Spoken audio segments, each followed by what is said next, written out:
Do you ever scroll through Facebook and you find these posts where people are getting married or they're updating their relationship status? You like their post and you're happy for them, but then that feeling of loneliness sets in. You start to think to yourself, man, I wish I was them. I wish I could find somebody. Am I going to die alone? Believe me, I've definitely been there. What's up, YouTube? This is Lisa, bringing back another video. Today, I'm talking on the topic of how to be happy, being gay, and single. If you are new to my channel, hi, welcome. I make YouTube videos on my LGBT dating journey.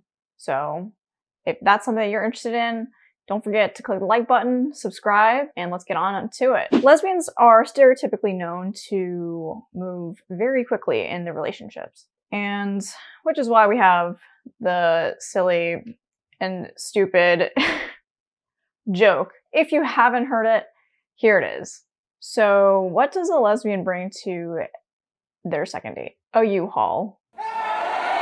I know, terrible. And for many of you, I'm sure you've heard of it a billion times. There's no doubt that many lesbians romanticize and idolize this concept of being in a relationship. Now that gay marriage is legalized throughout all the United States, we, us queers, definitely want a piece of that.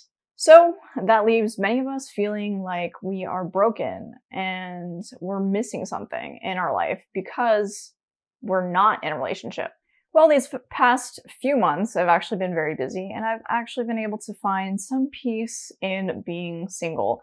And I want to share that with you guys. I know there have been times where I've been sad, depressed, and one of my friends shared this with me. It's called Maslow's hierarchy of needs. I think it's really helpful for me to put things into perspective and in a logical way. This diagram, or this pyramid, helps me take a look at it and see, okay, where am I at? What do I need in order for me to feel self-fulfilled? So starting at the bottom, we have food, water, warmth, and rest. This really focuses on our physiological needs, what we need to sustain the body in order to keep going in our everyday lives. So for example, like having a roof over your head, making sure that you don't have to worry about your next meal, staying hydrated. Don't forget about that, guys. So next up is safety, which includes security and protection. So for example, making sure that when you're sleeping at home, you feel safe, you aren't worried about being attacked in your own very home. The next three tiers, we're focusing more on the psychological needs. So what's going on in here? The feeling of belongingness and love needs, right? So this is going to include your intimate relationships and friendships. So yes, we're talking about like being in a romantic relationship. That's what we're kind of here for. Your friends, coworkers, your neighbors, like your mailman. Okay, so these are some various different examples of relationships, feeling like you belong. The next up is esteem needs. So that's prestige, feeling a sense of accomplishment. So examples would include like getting that next raise in your job or graduating, getting that diploma. So you feel really good about yourself. Finally, the tippy top of that pyramid is self-actualization. So as per Maslow, this is described as reaching your full potential and can include creative activities. Now this can be a nebulous concept, but it's where you're living your best life, where you're feeling this sense of wholeness.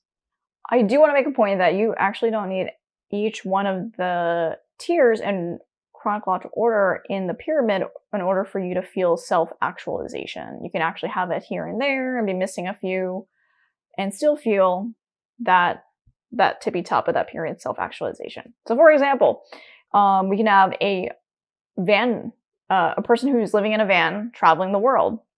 They may be lacking the last two tiers, the physiological needs. They may be lacking some safety needs, but they can still feel self-actualization. At this point in the video, I want to encourage you to pause and take a look at the diagram and see where you fall on the pyramid, on Maslow's hierarchy of needs. Whether this is your first time ever looking at it, or maybe this is like your 10th time, but I'm a huge proponent of self-reflection. And I want you to reflect on where you are and see what else is it that you need or need to work for to get to that feeling of self-actualization? If you're watching this video, considering the title, you're likely struggling with that middle part of that pyramid. We're talking about love needs. Let me share with you what I've been up to these past few months. Maybe that'll help inspire you. Considering that my YouTube channel focuses on my journey on LGBT dating, I honestly haven't been doing too much of that. I occasionally do hop on Hinge to take a peek what's in the area, but really I have just been busy doing my own things. And I'm totally okay with that because what I'm doing with being busy is making me feel fulfilled. So some of the examples that I have would be, well, if you haven't noticed, I've recently moved. Moving to in the Orlando area has drastically improved things. Me living with my roommates that I've been friends with since college has been a huge support system for me because I feel that sense of belonging. Keyword. So being here with my friends in this amazing house, I have to say, can't take credit because it's not mine, but I feel so warm and welcome compared to being in a city where it just didn't feel like I belong. And I will definitely make another video regarding that, but I can tell you that being in Fort Myers, Florida was just not a place for me.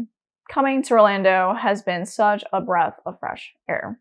In the context of feeling a sense of belonging with my relationships, so this is not including my intimate relationships, which I currently do not have any. The relationships I do have are with my roommates, my coworkers. I've been going to the gym, so like I have a positive relationship with the people that I work out at the gym, and I honestly couldn't be any luckier. But that's why I've been so happy just being me and doing me. So that covers my love needs, more like my friends and a sense of belonging. So right above that tier on that pyramid is esteem needs. And I've been doing a lot of side projects. I've been working on learning Chinese. I really need to get back into it, but I recently picked up going back to the gym because COVID was supposed to be not an issue, but now it is. Thanks, Delta. Not only that, I've also been meal prepping and also learning how to cook because one day I hope to impress my special girl in the far future, or maybe in the near future, with my cooking. By the way, meal prepping, saver. If you've never done it, I highly recommend it. Time saver and also super cost saving. So hobbies like these really make my days off busy in a good way and purposeful. So I can just look back on when I first started and I can be proud of where I've come.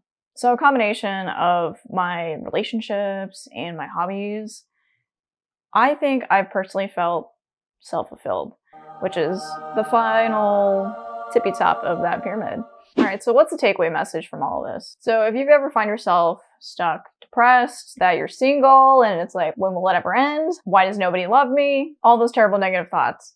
I want you to take a step back, pause, and look at the pyramid. Look at where you are. Maybe you need to work on creating relationships that thrive in your life.